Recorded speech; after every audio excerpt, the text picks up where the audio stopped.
En el nombre del Padre, y del Hijo, y del Espíritu Santo. Amén.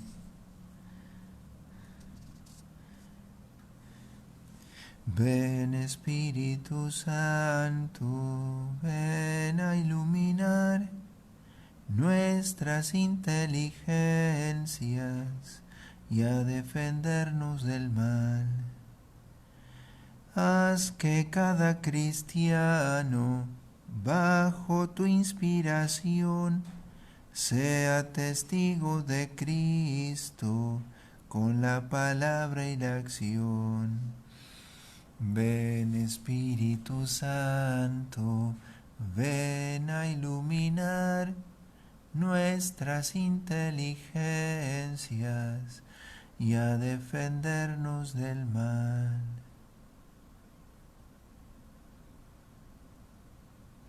Gloria al Padre, y al Hijo, y al Espíritu Santo, como era en el principio, ahora y siempre, por los siglos de los siglos.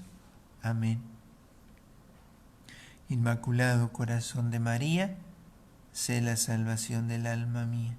Gloriosa Santa Elena, ruega por nosotros. En el nombre del Padre, y del Hijo, y del Espíritu Santo. Amén.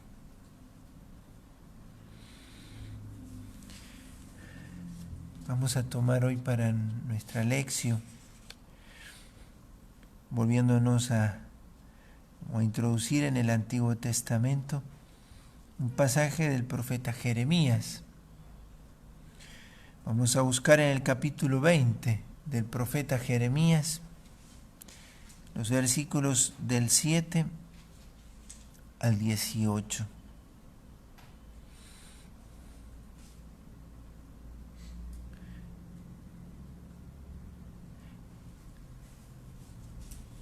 Tú me has seducido, Señor, y yo me dejé seducir. Me has forzado y has prevalecido. Soy motivo de risa todo el día, todos se burlan de mí. Cada vez que hablo es para gritar, para clamar violencia, devastación, porque la palabra del Señor es para mí oprobio y afrenta todo el día. Entonces dije, no lo voy a mencionar, ni hablaré más en su nombre.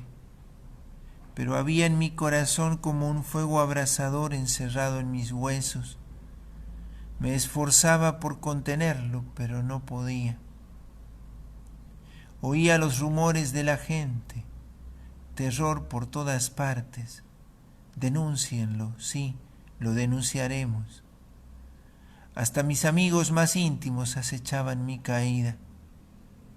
Tal vez se lo pueda seducir, prevaleceremos sobre él y nos tomaremos nuestra venganza.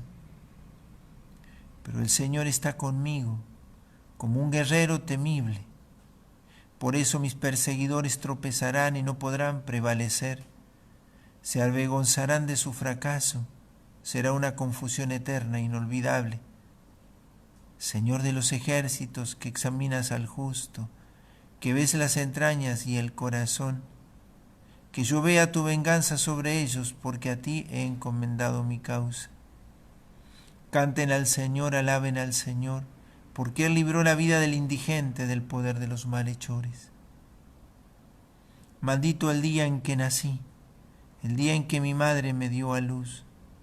Jamás sea bendecido. Maldito el hombre que dio a mi padre la noticia, te ha nacido un hijo varón, llenándolo de alegría. Que ese día sea como las ciudades que el Señor destruyó sin arrepentirse, que oiga gritos por la mañana y un alarido al tiempo del mediodía, porque no me hizo morir desde el seno materno. Así mi madre hubiera sido mi tumba y su gravidez hubiera durado para siempre. ¿Por qué salí del vientre materno para no ver más que pena y aflicción y acabar mis días avergonzado?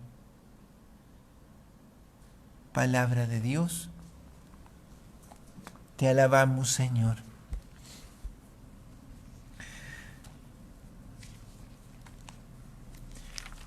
Como hemos dicho estos días, en las páginas del Antiguo Testamento nos encontramos, o hemos procurado encontrarnos con esos pasajes que caracterizan tal vez a los profetas o a la historia del pueblo de Israel. Hemos comenzado con el libro del Éxodo, luego pasamos por Ezequiel, Isaías y ahora Jeremías. Una constante al momento de hacer la lección de estos textos, tal vez parece una obviedad, pero vale poderlo recordar, es el protagonismo de Dios, ¿no? Así como cuando invita a Moisés a emprender el camino de la libertad del pueblo de Israel, o cuando a Ezequiel le invita, contemplando aquellos huesos muertos, clamar, sopla de los cuatro vientos, invitando al Espíritu de Dios a llenar de vida esos huesos que se habían llenado de carne, pero no tenían vida. Luego el poema del amor del amado por su viña, de Dios por su pueblo, un Dios que esperaba los frutos de los suyos, ¿no? Y hoy aquí el protagonismo parece tenerlo el profeta, porque esta es uno de los pasajes que en el profeta Jeremías se llaman las confesiones de Jeremías, ya vamos a ver otra más, donde el profeta permite ver con mucho realismo el drama del corazón del profeta, el drama de aquel que es como poseído por el Espíritu de Dios y que no solo su palabra, sino su vida se hace profética. ¿Qué quiere decir profética? Es un instrumento por el cual Dios habla, ¿no? El profeta es el que habla en nombre de Dios, pero el profeta habla en nombre de Dios no solo con su palabra, sino con su vida. Y uno aquí podría, tomando aquello del capítulo 5 de San Mateo, oír lo que dice Jesús: ustedes son sal, ustedes son levadura, ustedes son luz, ¿no? Allí en el capítulo 5, a partir del versículo 13 de Mateo 5, a partir del versículo 13, van a encontrar estas imágenes. Ustedes son la sal, ustedes son la levadura, ustedes son luz. La sal sala por sí misma, la levadura fermenta por sí misma, y la luz ilumina por sí misma. Basta que se encienda, la vean o no los hombres. La levadura fermenta la masa, se vea o no se vea. Se ve por sus frutos, como la luz se reconoce porque disipa la tiniebla. Como la sal se la reconoce por su sabor. Entonces la presencia del profeta muda la realidad que toca, ya sea porque es aceptado o porque es rechazado. Pero una de las condiciones del profeta o de la profecía es que no deja indiferente al que la oye o al que lo ve. Como quien frente a la verdad siempre toma una postura, la sigo o la rechazo. No hay puntos medios. Entonces, cuando nosotros ahora tomamos este texto del profeta Jeremías capítulo 20, tomamos una de las realidades del espíritu más crudas, que los apóstoles también la tendrán que vivir, ¿sí? Pero de una manera muy singular aparece en Jeremías, porque Jeremías se convierte en el Antiguo Testamento una figura de Cristo, ¿sí? No porque Cristo maldiga el día de su nacimiento, como aquí aparece Jeremías, sino porque la vida del profeta se va a convertir en una denuncia para su pueblo. Y al sufrir el rechazo de su pueblo, su suerte es la suerte del anuncio. O sea, el rechazo del profeta es el rechazo de lo que el profeta anuncia. Pero el anuncio es más fuerte que el rechazo del pueblo, porque Dios no va a desistir. Con Cristo pasa lo mismo. El rechazo de Cristo es el rechazo de su mensaje. En Cristo sí coincide palabra y profeta. Él es la palabra profética encarnada. Él es la palabra que Dios dice y es encarnada. El rechazo de Cristo es el rechazo de la palabra de Dios. El rechazo de la palabra es el rechazo de Cristo. Coincide, ¿no? Entonces, en Cristo, lo que significa Jeremías es cumplido, digamos, ¿no? Entonces, ¿Qué es lo que se cumple en Cristo? Que anuncia Jeremías, que es el rechazo del justo. Esa es como una verdad que está en el Antiguo Testamento y que interpela a los judíos, como nos interpela a nosotros hoy. El libro de Job tiene esa tesis, digamos. ¿Por qué sufre el justo? ¿Por qué si Dios quiere el bien de su pueblo se resiste al bien? ¿Por qué si el pueblo dice creer en Dios, ser pueblo de Dios, le cuesta reconocer a sus profetas? Como nuestros tiempos. Cuesta reconocer al profeta que dice la verdad cuando lo que dice no cae en lo que a nosotros nos acomoda o nos gusta. Y esta cita sí, les pido que la tengan ahora en cuenta, capítulo 3 del libro de la sabiduría.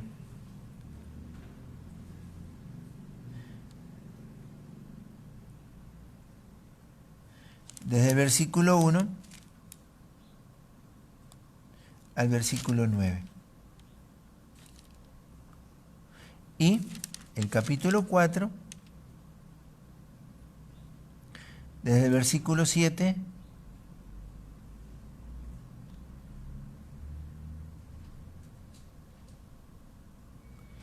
al versículo 19. ¿Qué van a encontrar ustedes allí? Esos dos textos ayudan a meditar sobre la realidad del justo. Aquellos que no están dispuestos a vivir bajo el régimen del Espíritu combaten al Espíritu.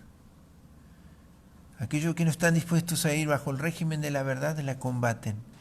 Aquellos que no están dispuestos a ir bajo el régimen del orden lo combaten.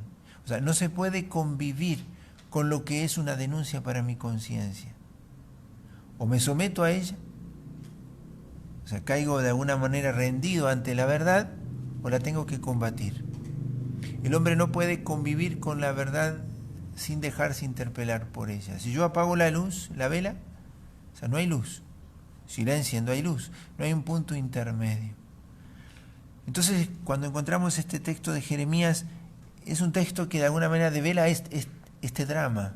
El drama que está en el profeta también, porque él también ha tenido que luchar en sí mismo con este vivir bajo el régimen de la verdad o del Espíritu y sentir que hay algo en él mismo que se resiste. ¿Por qué? Porque a nosotros no hay una sumisión natural. Y es eso lo que el Espíritu viene a restaurar. Entonces, para el profeta es un drama ser profeta. Para el cristiano es un drama ser cristiano.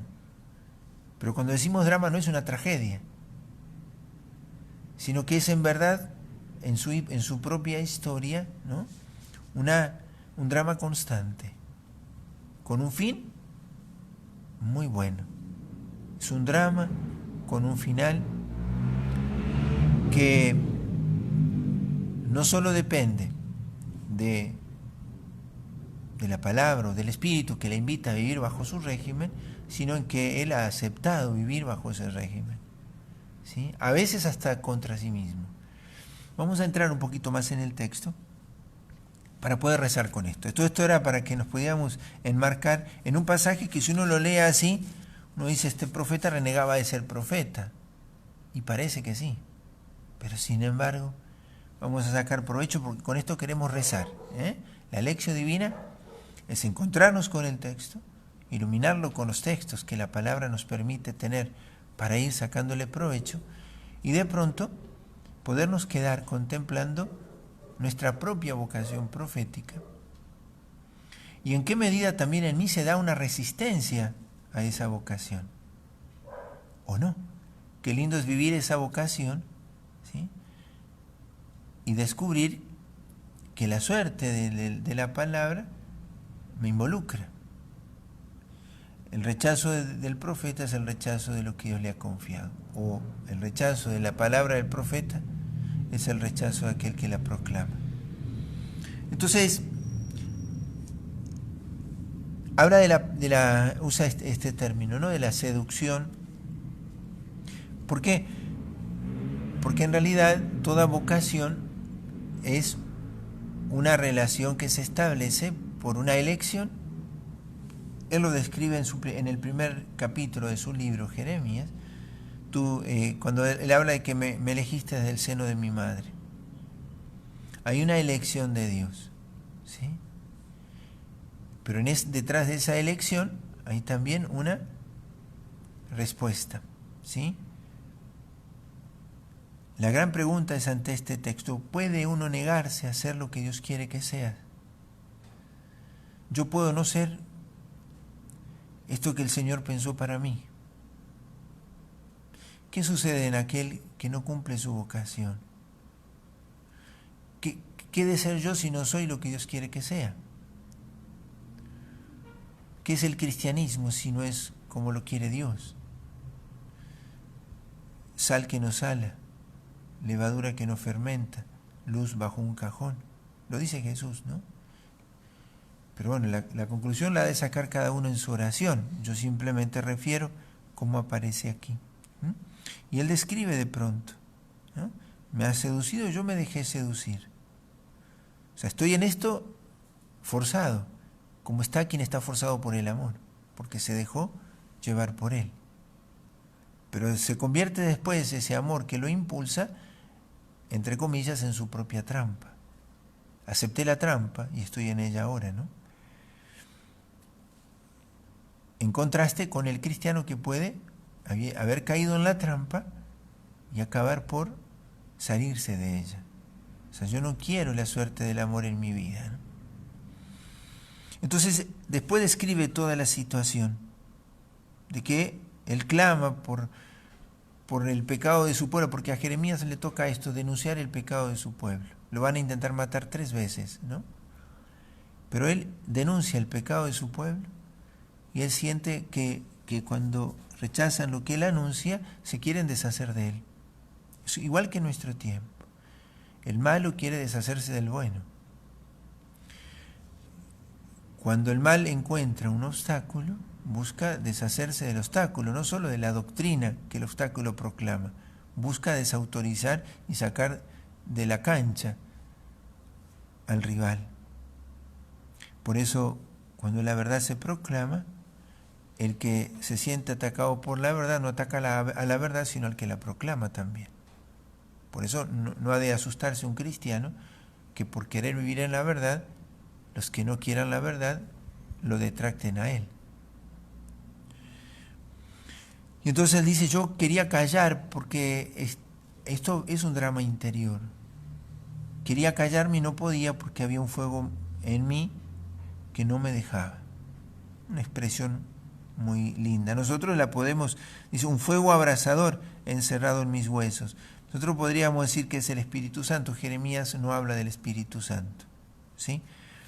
Pero de alguna manera él lo describe, ¿sí? Y en esto yo les refiero de la primera carta a los Corintios, capítulo 9, versículos 16 y 18. ¿Qué dice San Pablo? Ay de mí si no evangelizara. O sea, ya no puedo no hacerlo. Donde estoy, me delata mi vocación, por así decirlo. Qué lindo es poderlo decir yo al rezar este texto.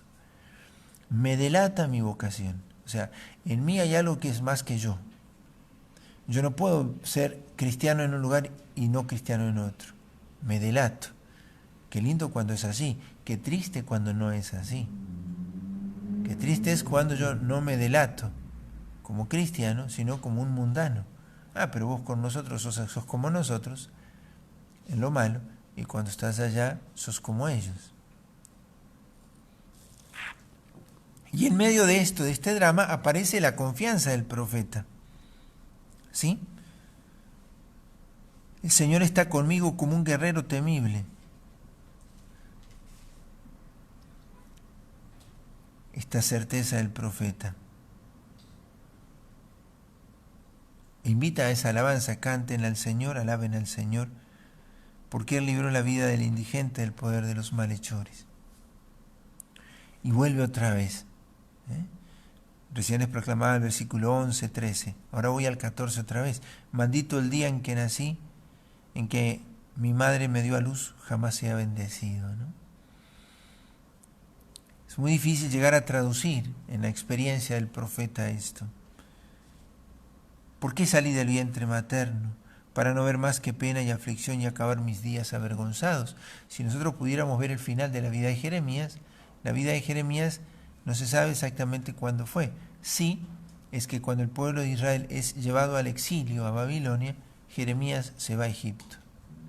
El pueblo de Israel no va a hacer caso a lo que él le denunciaba, no se convierten, el pueblo se va al exilio. Y Jeremías también, pero no se va con el pueblo, tiene que huir y va a Egipto. Se sabe hasta ahí, hasta la suerte final del profeta. No la conocemos nosotros, por lo menos históricamente, pero hasta ahí sí sabemos que también él vivió la suerte de la infidelidad de su pueblo. ¿Cómo la sufrirá Jesús? Que sufrirá por nosotros nuestra infidelidad. Entonces, en este contexto, poder rezar a Jeremías y aplicarnos esto, porque a veces a nosotros nos pasa. Lo que dice aquí Jeremías, ya les voy a dar, se los voy a leer, después les doy la cita. Cuando se presentaban tus palabras, yo las devoraba, tus palabras eran mi gozo y la alegría de mi corazón, porque yo soy llamado con tu nombre, Señor, Dios de los ejércitos. Yo no me senté a disfrutar en la reunión de los que se divierten. Forzado por tu mano me mantuve apartado porque tú me habías llenado de indignación. Y aquí viene su pregunta. ¿Por qué es incesante mi dolor? ¿Por qué mi llaga es incurable? ¿Se resiste a sanar? Serás para mí como un arroyo engañoso de aguas inconstantes. Y acaba Dios hablándole al profeta. Yo te pondré frente a este pueblo como una muralla de bronce, inexpugnable. Te combatirán, pero no podrán contra ti, porque yo estoy contigo para salvarte y librarte. Yo te libraré de la mano de los malvados y te rescataré del poder de los violentos. Esto está en Jeremías 15, del 15 al 21. Es para describir el drama del profeta. Tus palabras las devoraba, eran mi alimento noche y día, y sin embargo, ¿por qué te conviertes para mí como un arroyo engañoso que de pronto me conduce y me alimenta y de pronto se esconde? Es la experiencia del que va hacia Dios, que no nos extraña a nosotros que cuando Dios nos atrae hacia sí hay momentos en que parece que Dios se ausenta, porque Dios permite que el justo sufra, volvemos a decirlo, ¿no? Y después, un poco más adelante, dice Jeremías,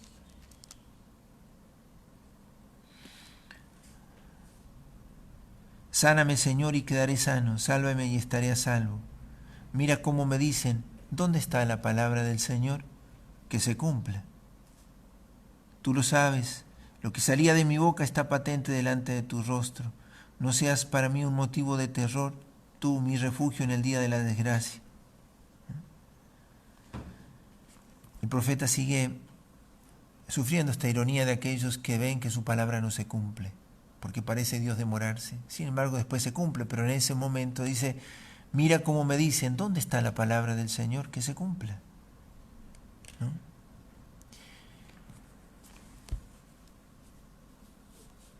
Esto está en Jeremías 17, del 14 al 18. Es un poquito más largo, yo solo les leí un pasaje. Con estos pasajes de Jeremías, que pueden leerlos o no, pero es simplemente para enmarcar el drama de Jeremías 20. Fue la lucha de su vida. Ese fuego abrasador le empujaba, ¿no? Le sostenía. Pero considerar esto, la suerte del profeta es la suerte de Dios en el profeta. La suerte del cristiano es la suerte de Dios en el cristiano. Cuando te rechacen por Dios, que eso no sea motivo para que abandones a Dios, sino para que estés con Dios abandonado. Ese Dios que el mundo abandona, ¿sí? Quédate con Él. Es más triste ver que muchos abandonan a Dios creyendo que el Dios es ese que tibiamente a veces los cristianos mostramos. Y dicen no creer en Dios porque no creen en el Dios en el que a veces la tibieza del cristianismo le ha mostrado. Ese no es Dios. Dios no es ese que no es ni siquiera razón para pelear hasta el final, para sostenerse fiel a la verdad, defender el orden natural, el orden sobrenatural. Pero cuando a uno le toque la suerte de Dios, no es para presumir. No. Jeremías no presumió para nada. Bien que le costó. Y no es que no nos ha de costar. Pero nuestra familia, cuando dice Jesús, no vine a traer la paz sino la guerra. El padre contra el hijo contra el padre. De dos uno será dejado, del otro llevado. ¿Por qué? Porque no todos aceptarán la verdad. Y la verdad en nosotros traza una vez una senda de pruebas duras, pero siempre lo que trae consigo es el gozo y la paz, porque eso es fruto del Espíritu. Uno diría, pero ¿y dónde está la paz y el gozo en el profeta?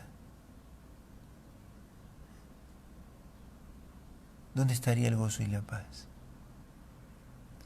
Si nosotros la suerte la miramos solo por cómo acaba la vida, podemos nosotros hasta desesperar un poco.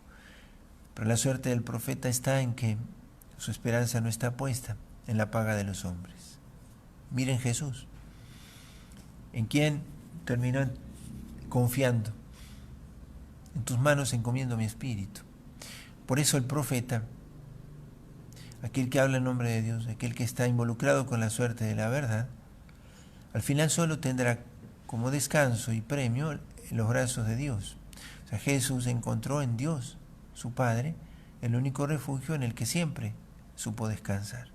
Por eso para nosotros este capítulo es un lindo momento para meditar con el Espíritu Santo, hacer esta lección y ver dónde está puesta nuestra confianza de profetas. El mundo los va a rechazar, ¿por qué? Porque antes me rechazó a mí. El mundo los va a odiar porque antes me odió a mí, dice Jesús. Pero tranquilos, porque tendrán una alegría que nadie les podrá quitar, porque yo estaré con ustedes hasta el final. Y yo no digo que con esto uno encuentre más claridad en todas las cosas, sino que uno en esto encuentra la razón por la cual ha de vivir todas estas cosas. Pero es algo que el Señor tiene que inspirarle a cada uno en la oración, según lo que el Señor encuentra en cada uno de ustedes. Vamos a tocar un poquito, a tocar dos textos, le voy a dar de San Pablo.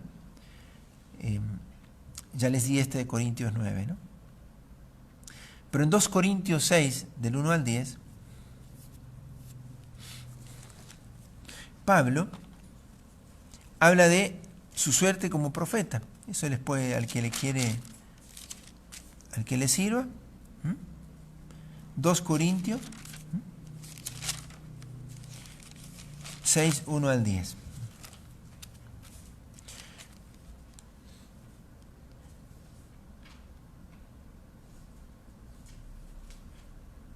Y 2 Corintios 11 del 22 al 32.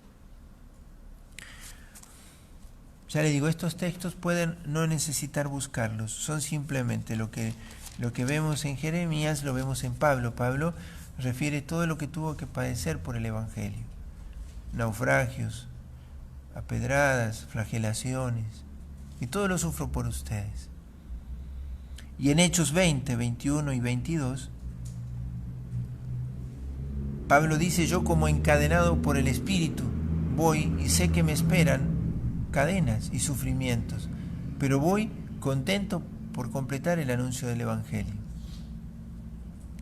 Qué lindo pedir esta alegría y dejar que el Espíritu suscite en mí, al guardar estos pasajes, que suscite en mí el deseo de estas cosas. Recuerden que la lección es la atención en la lectura, la memorización de los versículos que me llamen la atención, dejar que esa verdad se asiente en mi alma, que yo la guarde, la exprima, exhale esa palabra su perfume y mi oración empiece a ser la exhalación de eso. De hecho que el libro de la sabiduría lo describe así, que la sabiduría es la exhalación o la emanación del aroma de Dios en nosotros. La vida cristiana es la exhalación del Espíritu. ¿Dónde está el aroma del Espíritu? En las virtudes, ¿no? en esa sabiduría que se hace carne vida, no solo oración vocal, sino se hace oración como una vida que es transformada por esa palabra guardada. Y para terminar, hay un salmo para que lo recen en algún momento acompañado a esto, que es el Salmo 83. Qué amable es tu morada, Señor del universo. Mi alma se consume de deseos por los atrios del Señor. Mi corazón y mi carne claman ansiosos por el Dios viviente. Vale más un día en tus atrios que 1000 en otra parte. Yo prefiero el umbral de la casa de mi Dios antes que vivir entre malvados. Este salmo canta el anhelo del corazón de reposar en Dios.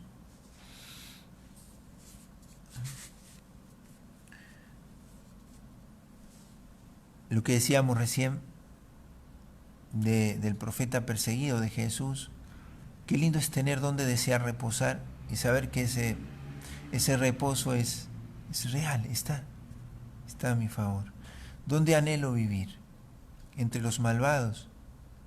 Anhelo caerle bien a los hombres para no sufrir entre ellos el precio de estar del lado del Señor. Qué amable es tu casa, Señor del universo. Vale más un día en tus atrios que 1000 en otras partes. ¿No? Mi alma se consume de deseo por los atrios del Señor. Mi corazón y mi carne claman ansiosos por el Dios viviente. ¿Sí?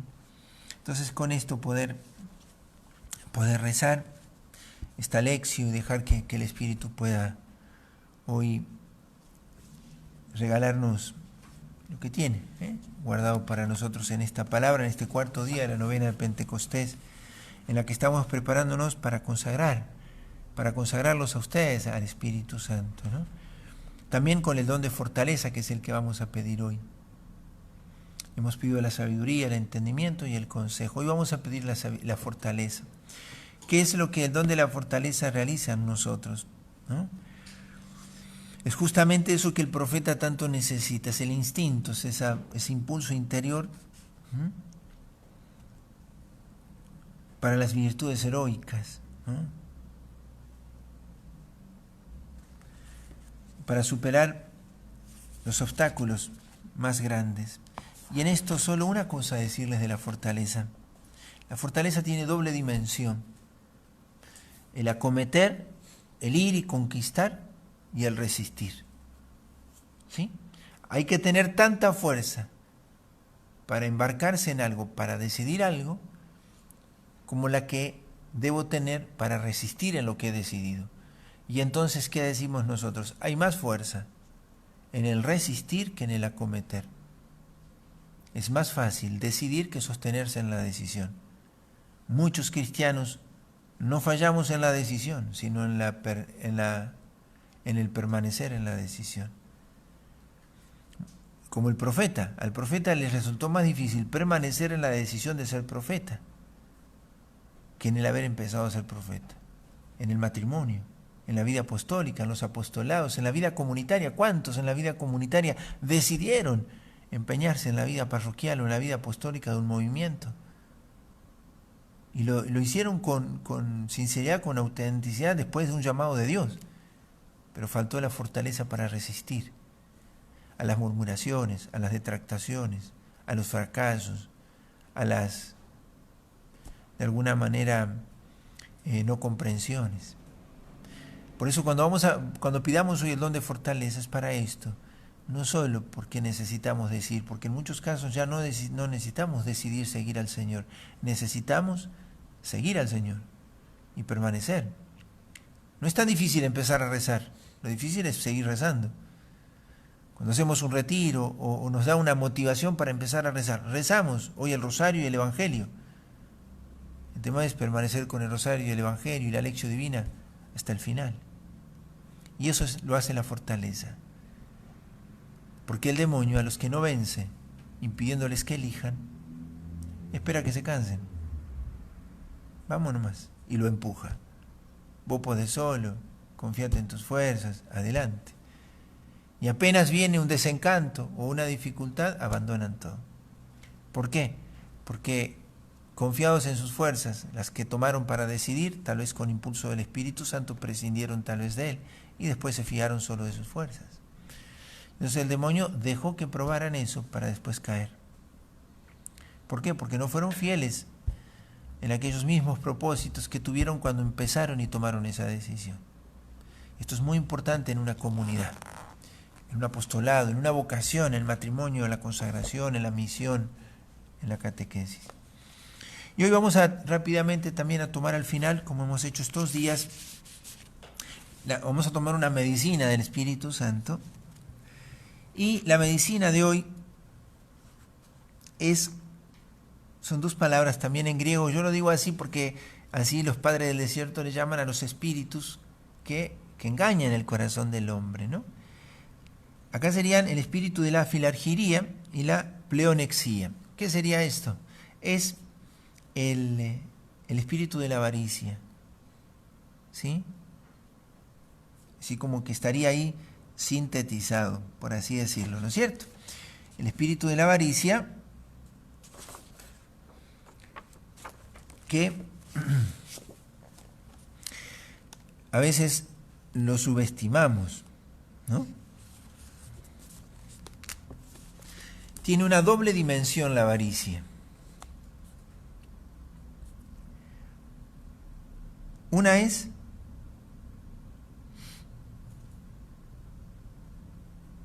el apego al dinero y a las formas de riqueza material, ¿no es cierto? El gozo de tenerlo, a veces esas cosas tan pequeñas, pero bueno, el gusto de tener una zapatilla tal marca y no querer la otra. Gastarse el dinero en una marca más importante que en la otra, pero el gusto que produce eso solo el hecho al momento de comprarlo y lucirlo alguna vez. Es como que el que muestra un auto nuevo siente una cierta satisfacción que después ya pasó. Está mal tener una zapatilla de marca, un auto, no es esa. La cuestión no es el bien material. Por eso estamos hablando de un espíritu. Está mal tener una zapatilla nueva, no. Estamos queriendo reconocer lo que de esto puede haber en nosotros. No es que todo esto está en todos. Simplemente que a veces podemos sufrir ese espíritu del apego al dinero o a lo material y a gozarnos de tenerlo, solo por tenerlo. No porque nos sea tan útil o porque en verdad sea lo que más necesitábamos. Eso es por un lado. Y lo otro es, además de gozar lo que tenemos, es la avidez por tener más. ¿Qué es ambición, codicia, avidez? Bueno, estas son las dos dimensiones de lo que vamos a hablar ahora un poquito, ¿no? O sea, por un lado es gozar de tenerlo desordenadamente. Por el otro lado es siempre querer más. Entonces, primero, para poder trabajar en esto, yo necesito reconocer que está. San Pablo va a decir que la avaricia es una idolatría y es mucho más peligrosa que la que suponemos. ¿Por qué? San Ignacio de Loyola, cuando él habla de las dos banderas y habla de pedirle gracia a Dios para conocer los engaños del mal caudillo, del demonio, habla de reconocer las tres cadenas con las que el demonio ata a las almas. Para los que han hecho ejercicios espirituales seguramente se acordarán. Y los que no, yo les preguntaría, ¿cuál es la primera cadena que dice San Ignacio que usa el demonio para atraer a las almas hacia sí? Y la primera es la codicia, el deseo de bienes materiales. Porque entretiene al corazón y lo distrae. Y ciertamente le es insaciable. Nunca sacia esa avidez. Entonces, lo primero para poder trabajar esta enfermedad hay que reconocerla. Si yo en verdad en muchas cosas no estoy más dándome el gusto que satisfaciendo una necesidad.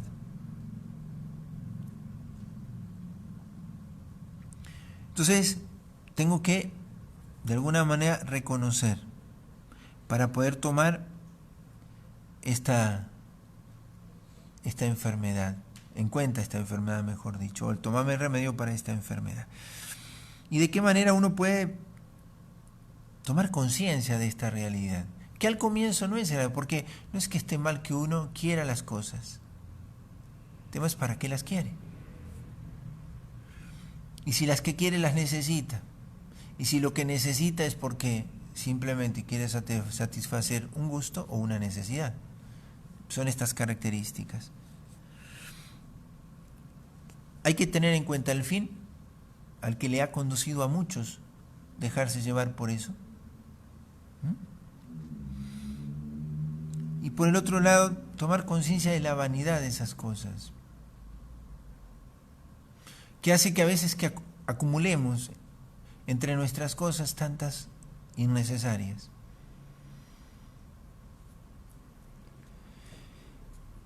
Y entonces, el carácter pasajero de nuestra existencia, la caducidad de nuestra existencia, de alguna manera ayuda a considerar esto. Cuando dice Jesús, acumulen riquezas donde las polillas no se las corroan. ¿De qué habla Jesús? ¿En qué se cifra tu riqueza? Porque aquí estará el remedio a esto, ¿no es cierto? ¿En qué se cifra la riqueza? San Pablo va a decir en su primera carta, capítulo 7, versículos 29 al 31, el tiempo es breve, dice San Pablo.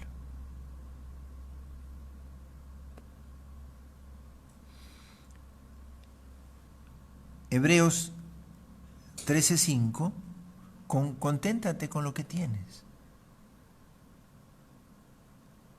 que ya no me he de comprar nada más. Sí, cómprate todo lo que necesite tu necesidad, no tu gusto. ¿Y puedes darte un gusto?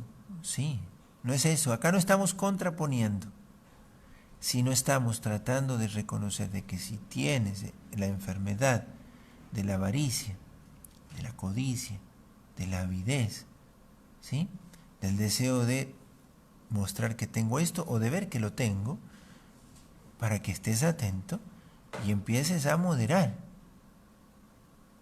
Porque no es que no has de darte gustos, no.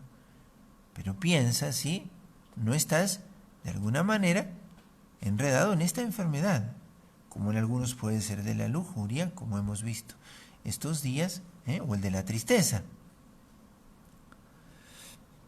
Entonces, aprender a contentarse con lo que se tiene y dar gracias.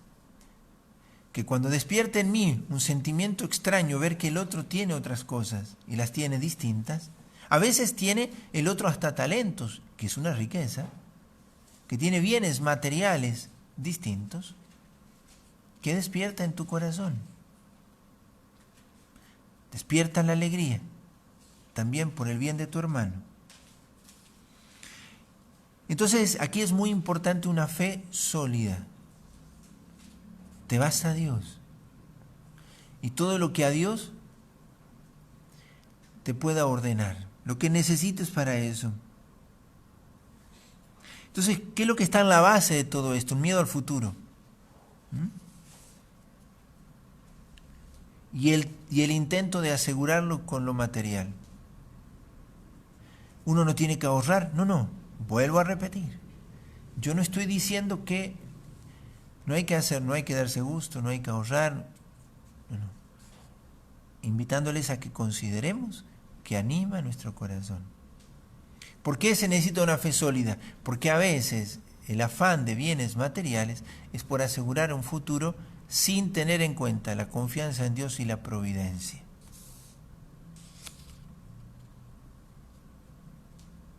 Esto de confiar más en las seguridades de uno y en lo material que en Dios mismo, ¿sí? Entonces, esto tenerlo en cuenta. Mateo 6, del 25 al 33, o Mateo 6, del 19 al 20. Claras elecciones de Jesús sobre esto. Busquen el reino de Dios y su justicia y lo demás se le dará por añadidura. Donde tengas tu tesoro tendrás tu corazón.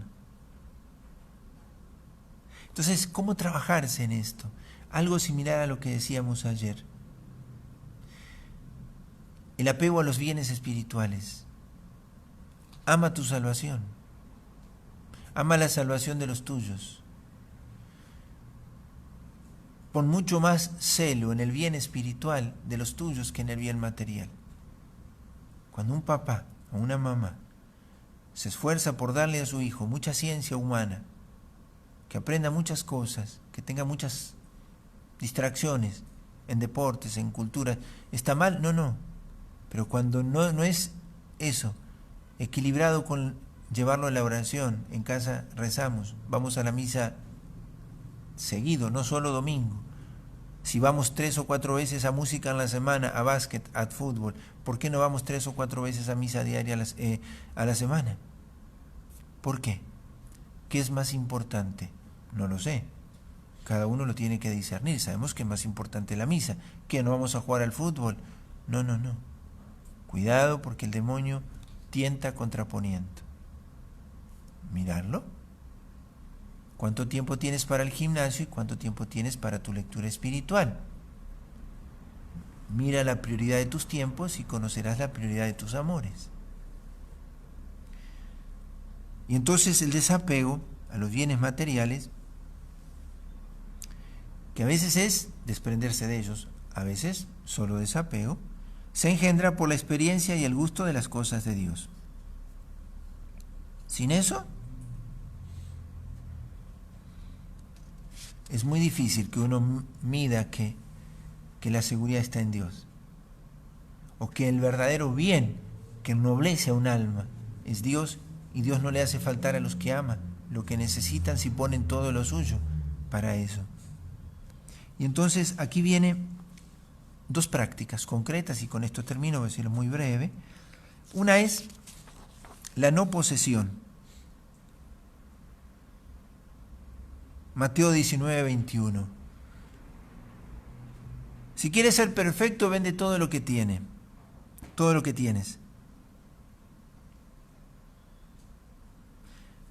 Primera Corintios 7, 30-31. También les puede servir.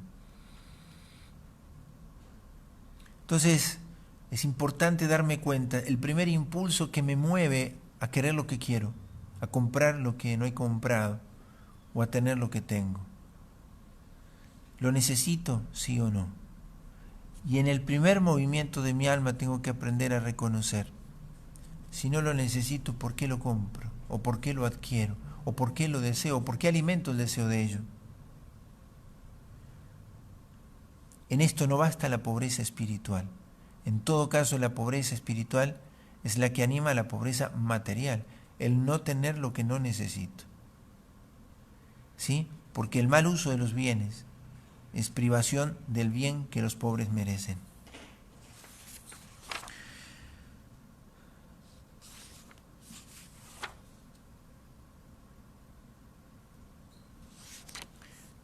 Por eso hay bienes que está bien que lo tengamos, y no es que no debamos adquirir bienes, vuelvo a repetir, ¿sí?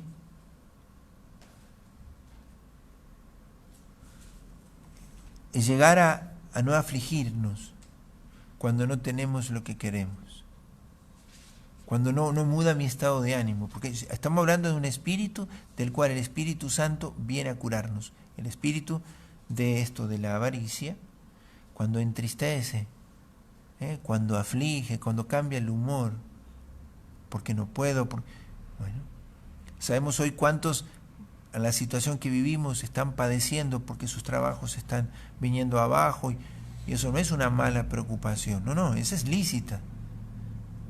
¿Por qué? Porque es su trabajo, es su sustento. El tema es lo superfluo. De eso estamos hablando, de lo que no le es necesario. Cuando el procurárselo siempre ha convertido a su corazón en un enfermo de este espíritu, el mal gasto de los bienes, el estar solo solicitado por eso y preocupado solo por eso. Y en esto también entra ahora la limosna. ¿Mm? El saber dar. Los padres de San Juan Crisóstomo dicen que la mano del pobre es la mano del médico del cielo. Cuando el pobre te tiende la mano, te da la oportunidad de curar la multitud de tus pecados, porque lo dice la Sagrada Escritura, que la multitud de los pecados se curan con la limosna, ¿sí? Con la caridad, pero con una característica, que la caridad ha de hacerse por Dios. Eso es lo que se pide en la limosna, una rectitud y pureza de intención. Lo que has de dar, darlo, como se lo estás dando, como si se lo estarías dando a Cristo, porque se lo estás dando a Cristo. La limosna. Y no mires el mérito del que te lo pide. La limosna, no es una paga en justicia, es una paga en caridad. Aunque podríamos decir en justicia cuando es en justicia porque el otro merece también mi cuidado. Pero vamos a decirlo en caridad, ¿sí? Entonces, la caridad, la limosna no se mide por la cantidad, sino por la calidad, la pureza de tu intención, ¿sí? Hay un montón de textos que fundamentarían esto, ¿eh? Pero hay una caridad que anima la limosna, porque la limosna es la mano de la caridad también, podríamos decir, es la caridad efectiva, es la limosna que has de dar de la verdad, la limosna que hace al bien espiritual. Dalo de buena gana, con alegría, y procura dar ese bien espiritual.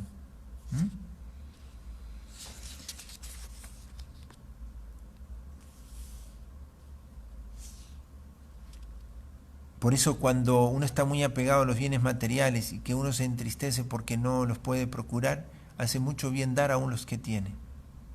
Parece al revés, ¿no? Pero este criterio es de Madre Teresa de Calcuta. Cuando te duela por no tener algo, da algo de lo que tienes.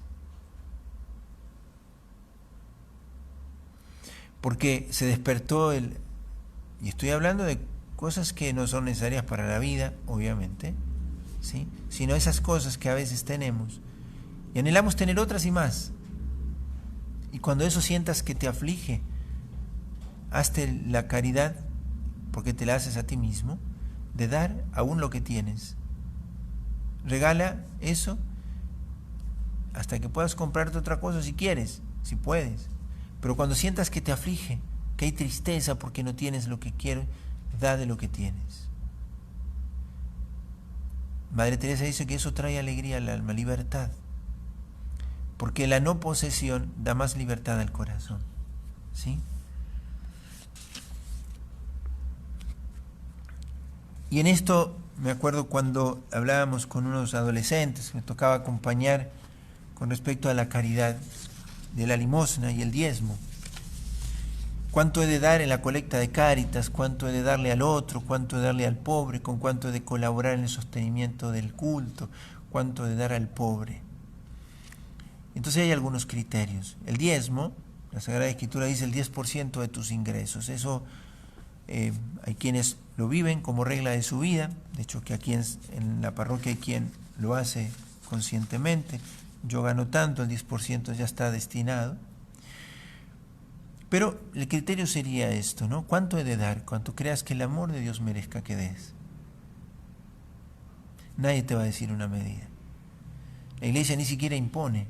No, la limosna no. Acá en nuestra diócesis está el 100 por 1. En nuestra parroquia hay algunos que lo viven. El 1% dan un monto mensual. Muchos lo hacen con los pobres, eso es cada uno. Lo que importa es el principio, el diezmo, ¿no? El de lo mío, saber dar, ¿no? Pero recordar esto siempre, ¿no? De que es la medida de la caridad. Entonces yo le decía a estos chicos, piensa cuánto gastas en ti mismo en el año. Saca un cálculo. Piensa si eso mismo lo gastas por lo demás. Saca conclusiones. ¿Mereces más que tu hermano? Sí, pero esto me lo gané yo. Fantástico. Tienes todo el derecho del mundo. Si hablas en categorías liberales o capitalistas, está bien, tienes derecho. Pero el Señor también te ha dado otras reglas. Tuve hambre y me diste de comer, tuve sed y me diste de beber. Esto interpela mucho. ¿Que darlo todo? No. No importa la cantidad. El tema es que no trabajes para acumular tesoros en la tierra. Que los pobres te abran la puerta del cielo. Eso lo dice la Sagrada Escritura.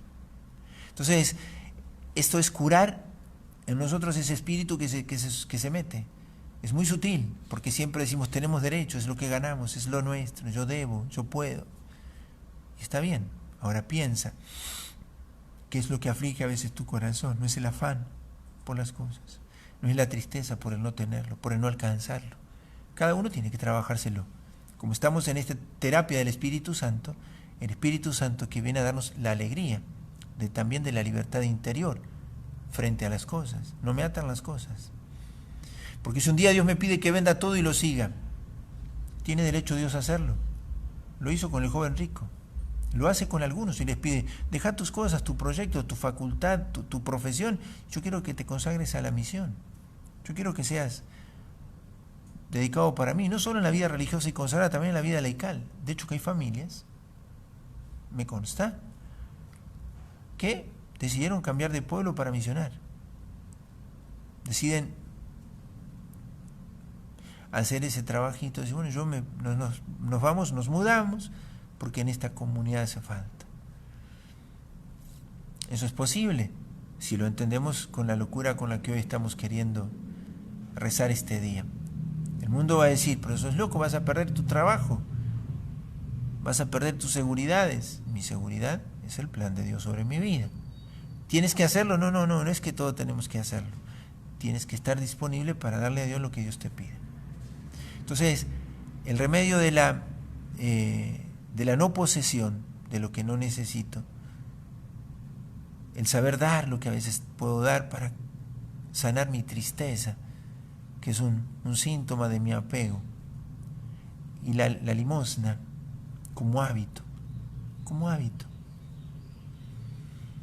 La Sagrada Escritura pone el diezmo, el 10% de mis ingresos son para Dios, o sea, para los pobres, para el sostenimiento de culto, para la misión.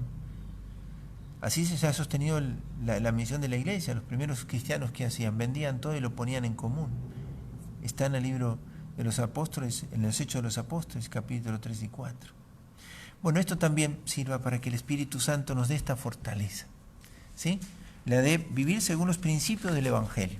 También en esto, en que podamos vivir esta libertad frente a la enfermedad que nos puede atar a los bienes materiales, a los que se corrompen, para que nuestro corazón vaya cada vez más asentándose allí donde está nuestro verdadero tesoro, que es en el cielo. Acumulen tesoros en el cielo.